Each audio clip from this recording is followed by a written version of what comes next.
I love the waiting room. That way I can finish my lunch before I turn it on and let everybody in. I can put my clothes on. I can do all kinds of fun stuff in private. I had a Zoom call today with a guy. He opened up. He had no shirt on. I was like, he's Oh like, yeah. sorry. He's like, I thought I could choose not to do video. Like, not when I'm listening. I'm starting the Zoom call. Oh boy. I want Oh to see it. boy. I want to see what you got. Well, it sounds like a real estate agent, maybe, or Could be, potentially. We like to dress down a little bit, naked. That's always good. So We got more people in the waiting room. Hold on a second. I got 11 reasons to list and some other like we're gonna wait. So a couple. Yeah, we'll wait a minute because I I sent out the invitation a little bit late. Bam. We'll give them a minute here.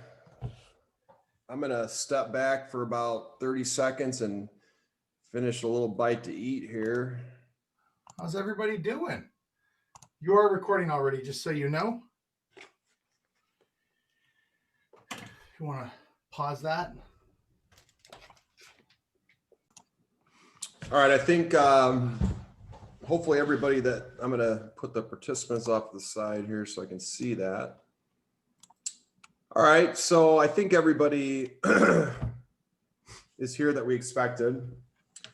Let me just actually, I apologize, guys. Let me shoot this out to one more person that I know wanted to join.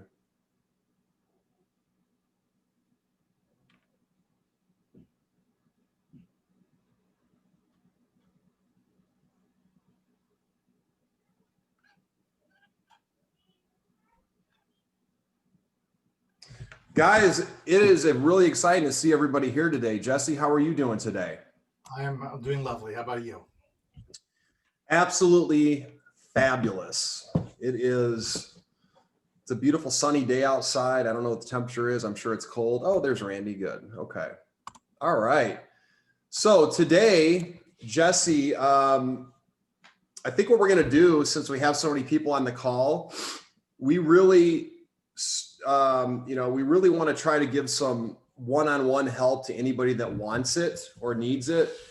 And that could be anything from, hey, Steve and Jesse, I have a quick, if you've got a question about like a transaction or something, if it's a very quick question, that's fine. But let's try to keep this to how can we help you improve upon what you're doing? How can we help you get the next deal that you're looking for? At the end of the day, if we can help you guys get another deal under contract or another listing in the next 7 to 10 days, if that seems like a good thing for you, then we'd like to try to help you do that. So if you want to talk about, hey, if somebody has a question about, here's where I'm stuck, this is what I've been doing, reach out to us here today and let's see if we can help. So does anybody on here, I know Pete Girardi I think we helped him out last week. Mainly we talked to him. Is there anybody on the call today that would like to ask any questions, or they're stuck on something, they want help with something, they just want to maybe talk about their wins or anything good or bad? We'll open up the forum today for that to take place and do some one-on-one coaching. So I'm going to go down the list. Alfredo, do you have anything you'd like to share, man? How are you doing? He's on mute. Yeah. I think Jim was unmuting. I think he has a question. All right, let's give Alfredo just a minute here, and then we'll go to Jim. Is Alfredo? He's not. There he is. Alfredo, if you don't have anything, that's okay. If you want to come back, if you want us to come back to you, just put something in the chat or holler. But Jim, why don't you go right ahead, man? How are you doing, sir? Hey, good. Thanks, Steve, Jesse. Good to talk to you guys again. Hey, I got one. So I was working, it's a deal in Countryside, Illinois. I was working, it's a townhouse, 250K.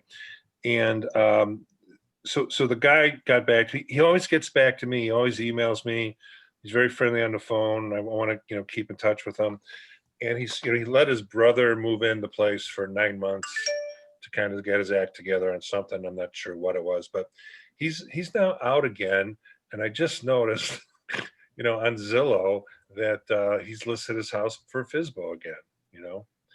Okay. And so of course I'm going to call him, and I'm going to, go through the ins and outs of FSBO.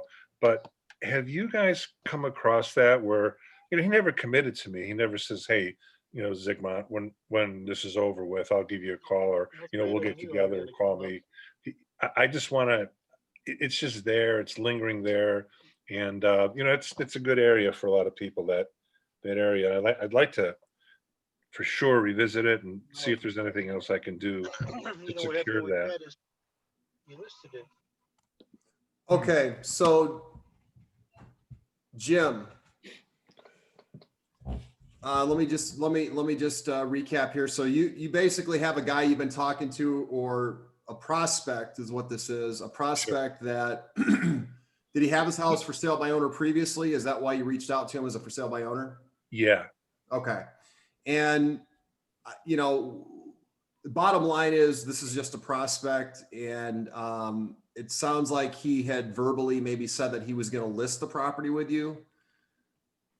Is that the case? He actually never said that. He just said, keep in touch, and I like what I'm hearing, and Okay. blah, blah, blah.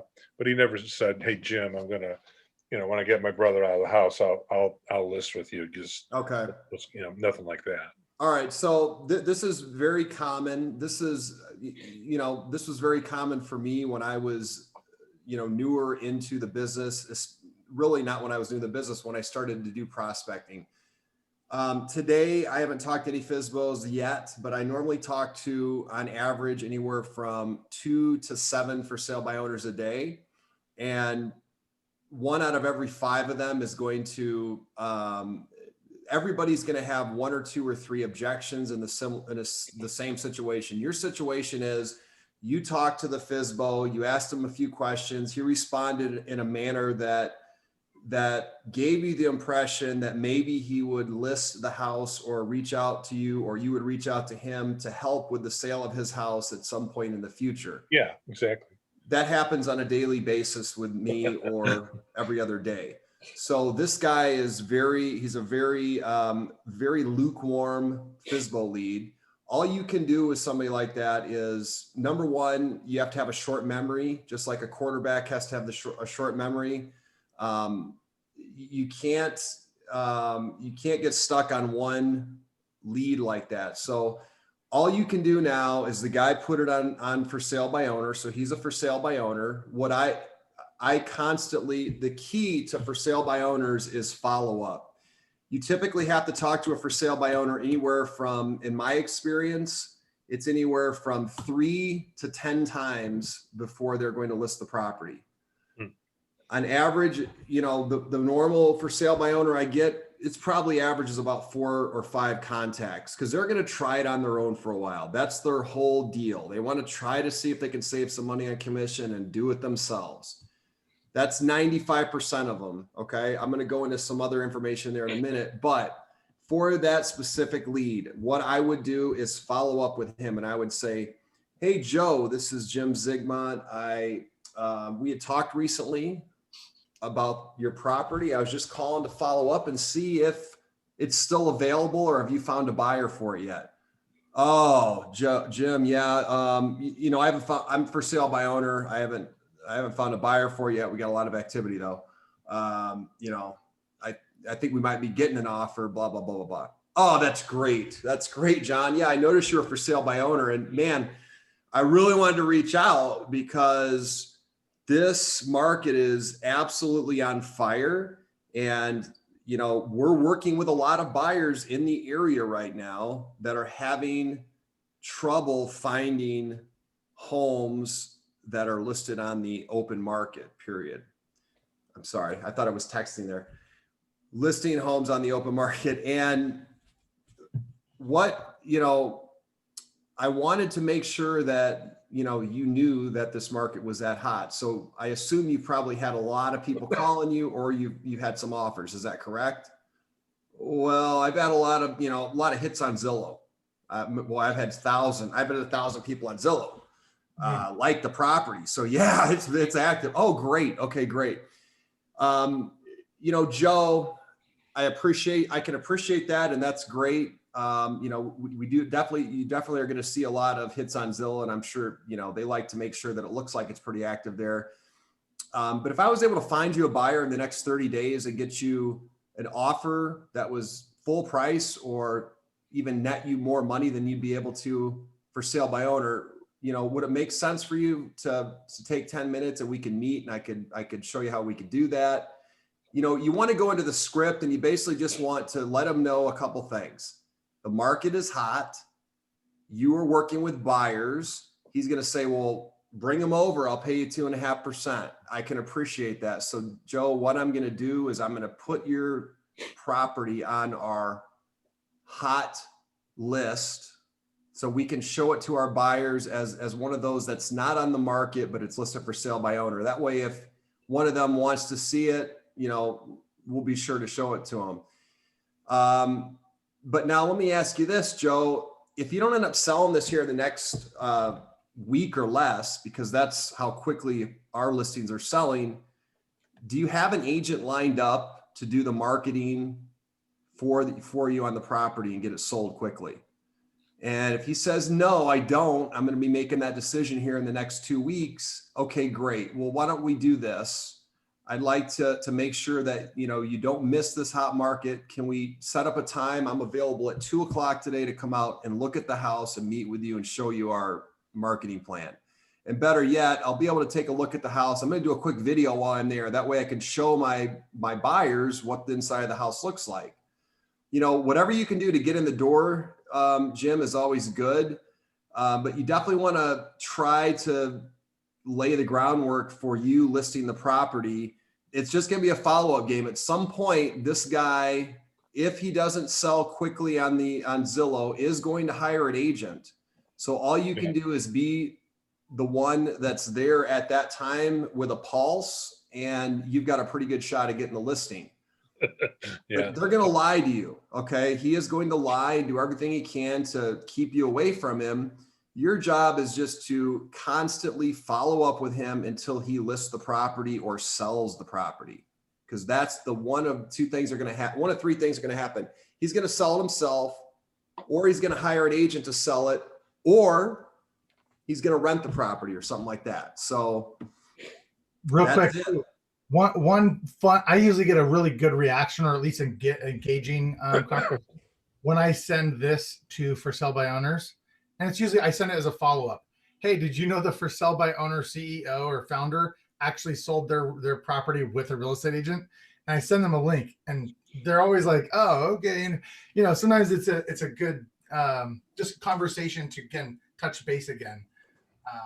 And it validates that everybody that tries for sale by owner doesn't sell themselves, including the founder of forsalebyowner.com. So yeah, and cool. There's a lot of things you can do like that just as a follow-up. But the key thing is to get in front of them on a regular basis. It's a follow-up game, 100%. Okay, very cool. I learned a lot there. Thank you. You're welcome, Jim. I would definitely call him today and just act like your assumption is the property's already sold, because this market's just unbelievably hot right now, especially in countryside, and try to get an appointment with him to list the property. All right. Anybody else? Jim, you got anything else, man? You're doing an open house for us this weekend on a hot property, right? Yes, I'm looking forward to it. Thanks. That's going to be a good one. That'll be a good one. I don't want to harsh anybody's time, but I do have another question here. Go ahead. Okay. So my crazy insurance agent's daughter has a home listed currently with an agent. Okay. Yep. It's over there in Lockport, right down the street from me. She's very unhappy with the agent. Did he reach out to you? Pardon me? Did he reach out to you? Yeah, and then so did she. Oh, yeah. So I said, okay, I just, hey, you're under contract. I just want to be sure, if you don't mind, I just need to tell you that, you're calling me, in so many words, I'm not calling you. And we can all get in a lot of trouble, mainly me and my company. So, so we got Not if that. they call you. Yeah, as long as we got that out of the way, right? So Yep, you're good. the home is listed over by 30 grand. It's a townhome end unit, no basement. That's, I think, what's killing it.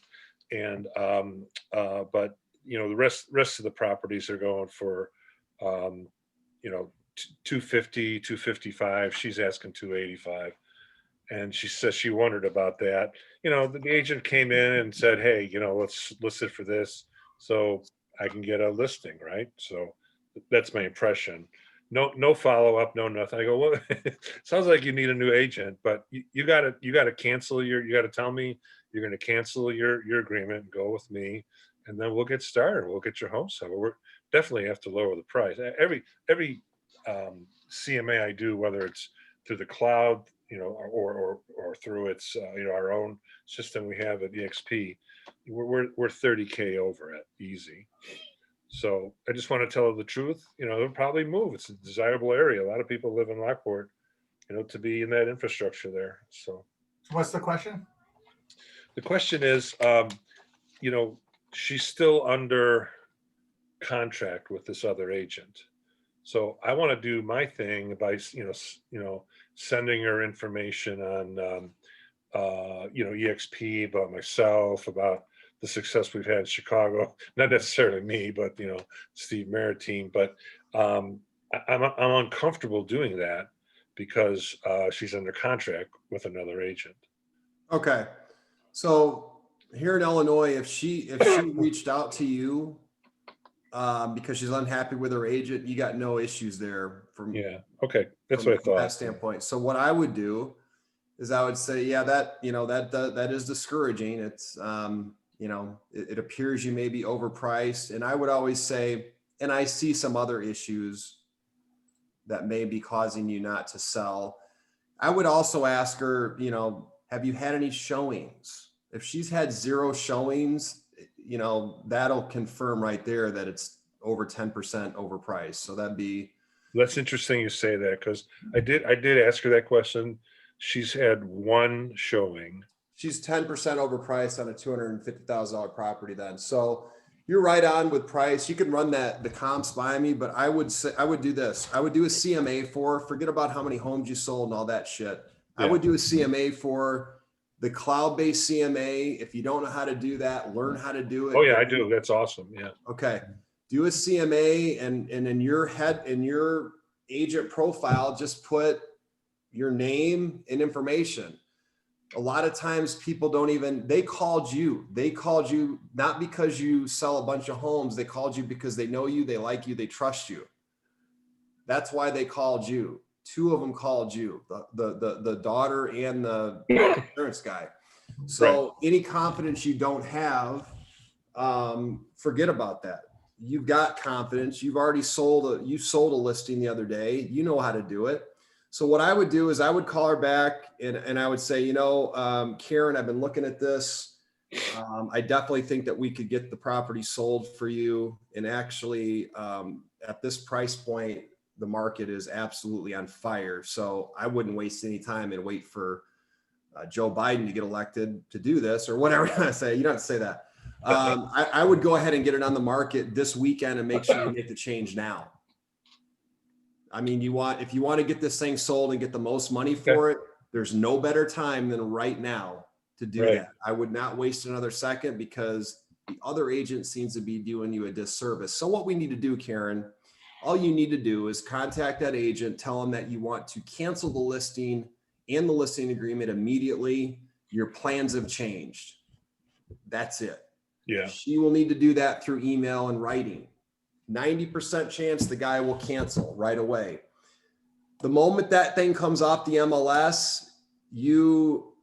before it goes off the MLS, have that CMA ready, send it over to her and let her review it. That'll make sure she's okay with the price and everything. Let me review it too, please. Just to help you out there. The second it goes off the MLS, set an appointment with her, get over there, and I will go with you on the listing appointment if you want me to. Otherwise, I will coach you to walk through that listing appointment beforehand. However you want to do it, you need to get that listing and get it signed up and move the property. Yeah. Okay, it's urgent. good. Yeah. Urgent. She gets that on the market for the right price. And don't just tell her it's price, because then she could just tell her agent to lower the price. Right. Right. Okay, cool. Very good. Awesome. Thank you. Keep me posted on that, Jim. I will. All right, who's next? Randy. Hey Steve, how are I see ya? you. Good. I see you. Microphone unmuted. I'm microphoned. Yes, or unmuted. Great to have you. Yeah, I'm excited, and it's actually the perfect spin-off question from Jim's question about people that are working with. So I have a few buyers, potential buyers that I've spoken to, either friends and family or people that I've met that are working with other agents right now, but they're unhappy. However, they feel like that loyalty to them. So, obviously there's only so much I could do. How do you get them, specifically in a buyer situation, how do you get them to call you, without having to, without having to step over any. Now, these are buyers. These are buyers. Yeah. There's several buyers that, they're working with other agents. They've been working with them for a while. They haven't really, they're not happy with with working with them, but they also feel a sense of loyalty that, they don't want to just leave them in the dust and go to another agent. Very simple. Jesse, what would you do there? All right, here's what you do. Go ahead. You want them to make the decision and not come from you. So you have to lead them with the fact that they have to make that decision. Screw that. I don't like that advice, Jesse. I'm gonna have to override. These people are trying to make the most important purchase of their life. Okay. You have a fiduciary responsibility to help them any way that you can. I would ask a couple of questions, 2 questions. Mr. and Mrs. Buyer, have you signed an exclusive agreement with that real estate agent? If they say yes, ask them when that expires, because you want to focus on helping them buy a house 100%. And once that expires, you can do that. If they have not signed an agreement with them, I would say, wow, you're kidding me. So that agent has not had you sign an agreement with them to represent them. Well, that's a red flag. And, quite frankly, I'm a professional and we are required to get that signed when we work with a buyer for representation purposes, legally for representation purposes. So if you want to work with me and you want me to find that house for you, I'll be 100% dedicated, but legally we need to get this buyer's agreement signed first. So you let me know when you're ready to do that, and I can meet you at Starbucks or wherever that we need to meet. That's it. Okay. And what if they have any objections to that? Then why would they have an objection to it? The reason they have an objection to it is because they're not fully confident that they want to work with you. So I would just say to them, Mr. and Mrs. Buyer, the reason that I have you sign this is it's just like if you go to a doctor's office or you go to any professional. We're licensed professionals. We have certain obligations, fiduciary responsibilities and obligations to our clients. And this document represents that for our profession. So, here it is. If you're not happy with the service that I provide throughout this process after you sign this agreement, by all means, I'm not going to hold you hostage to a buyer's agreement. However, this does protect you and me from, me not getting paid a commission if another agent, and there's some unscrupulous agents out there that have been known to do this, they will get you under contract without properly identifying them as your agent and, you know, whatever. So you just have to sign it. I mean, you have to anyway. Right. Okay. If they look it up online and see that you don't have to, say, can you get away with not doing it? Yes, but that's just how you run your business. I mean, that's just the way it is. I think there's a couple where they haven't signed. They've been working with him. They have not signed yet with this guy. And I think they're like weary of signing because they don't want to be locked into either one person or having to have that deadline, like be represented within that, Why do you think that? It seems like that's because they're like, I don't know if I want to sign. So you've asked them to sign an exclusive buyer's agreement? I asked if they were under contract with this guy that they're working with now, and they're like, no, but like I don't know if I want to sign with anybody right now. It's kind of like that sort of situation where they're like, I don't know. It seems like they've been, they're older couple. They've been through the homeowner, the buying situation before, and I'm assuming maybe they had either issues with who they in the past, or have felt like limited by working where they don't necessarily want to sign with somebody right now. Okay, so do you like working for free, Randy? No. Okay, neither do I. But I haven't. That's the thing too. I have not. These are just prospects. Like I have not done any sort of work with them. I haven't done any sort of showings, any sort of buyers. So how did you get in contact with them? Did they contact you, or did you contact them? How do you know that they're unhappy with their agent? How did that conversation come up? So this specific couple I met at open house that I was doing for one of my friends, it was like an hour away, and they came in and we hit it off. We literally stayed there an extra hour talking after the open house. That's how great the connection was. And then when it came to they're like, okay, so you guys, I know you guys said you're working with somebody, like, are you under contract? Da, da, da. And then kind of like, that's when the conversation fizzled, but I got their contact information. I've been just reaching out to saying, hey, not even talking about real estate. But and then there's also my friend of a friend, her ex-husband and his new wife they've been looking for 6 months. I haven't spoken to them directly, but she ran by, because they're like, oh, Randy's really good. She works in the area that you guys wanted. She knows the area.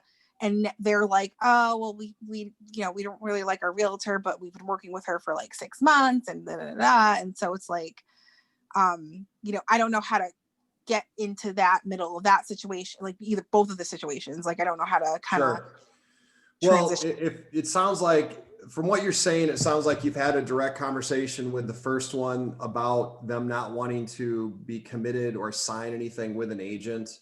And that's an open house lead. And that's kind of a common response. And now the other one sounds like to me, that one seems a little bit tougher just because they sound committed to the other person, even though it's been 6 months. Right. So in either case, if what I stated before is not the route, or that's not going to work, which it doesn't work for everybody, all you can do at this point is go outside of the box a little bit and just, hey, call them and say, Mr. and Mrs. Buyer, I just wanted to follow up with you. I heard you guys might be looking for a property in this area. I was wondering if maybe I could help you at all. And you may get into a conversation where they say, we've really been thinking about getting rid of this other agent, but how do we do that? Then you could go into the conversation of signing that agreement.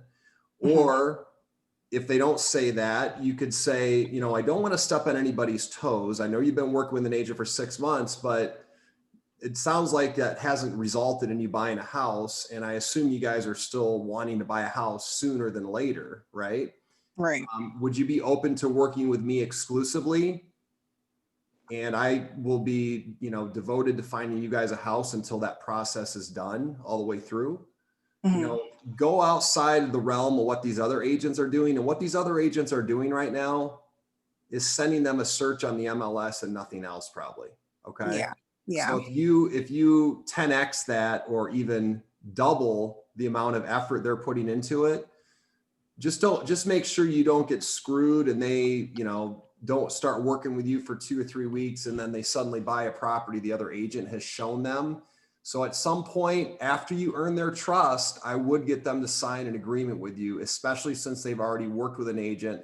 And if that agent showed them a property or sent them a property via the MLS at some point, and then you end up selling them that property, you could be stuck in a, you know, an issue there with commission. Right. So I would work it until you gain their trust, and then please get them to sign an agreement saying that they're working with you before you go too far down the road. Right, Jesse? 100%. Okay. Okay. Awesome. Thanks, guys. You're welcome. We're running short on time, guys.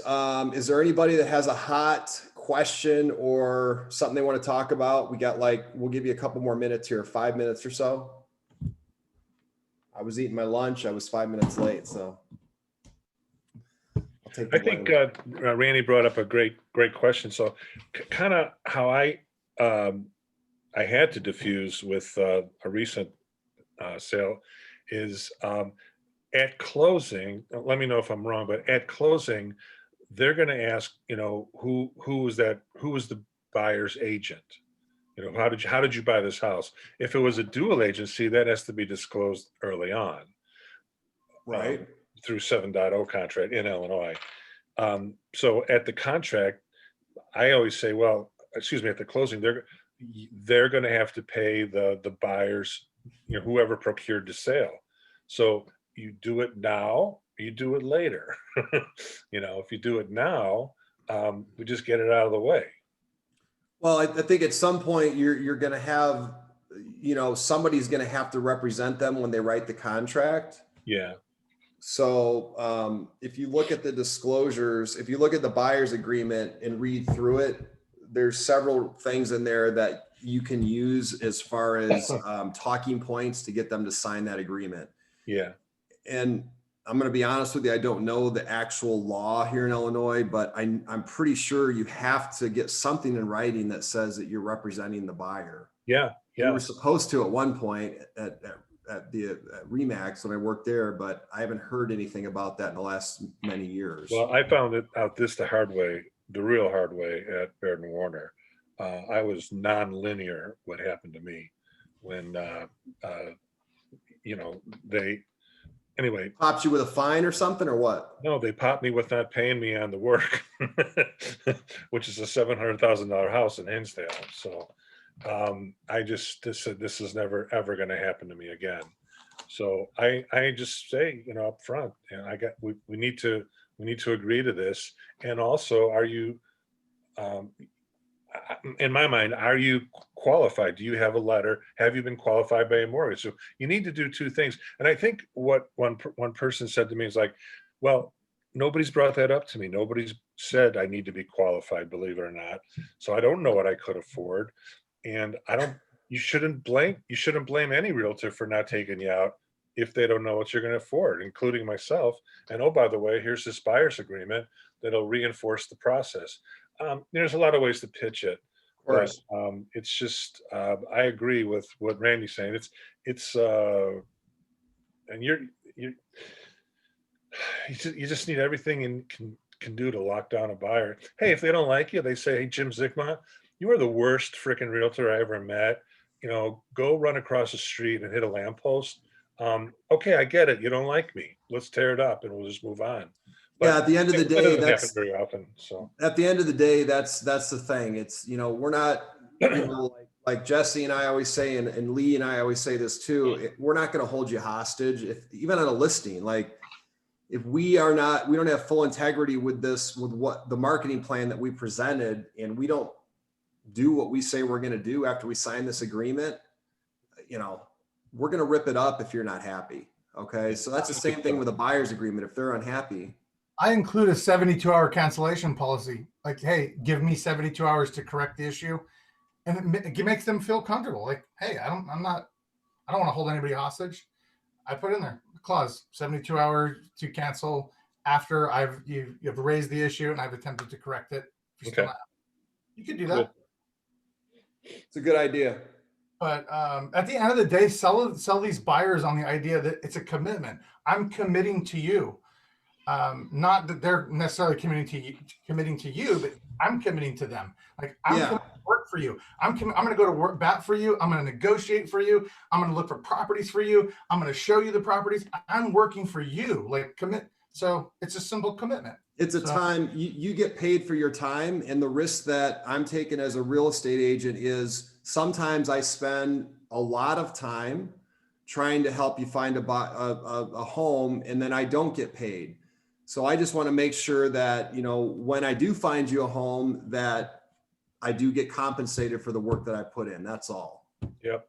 Well said. Yep. And by the way, Mr. Buyer, Mr. and Mrs. Buyer, you do realize that you don't pay me anything, right? This is very true. The sellers are the one paying my commission. So basically, you know, I'm giving you my years of expertise and experience and offering that for free, offering for you to ride around in my car, offering to give you all my time away from my family to help you find a house and make sure you get the best price and all those things for free. Isn't that great? Mhm. This is true. This is very true. Steve, riding around that car of yours is worth 2.5%, 3%. I don't let anybody ride in my car, so I can't use that one.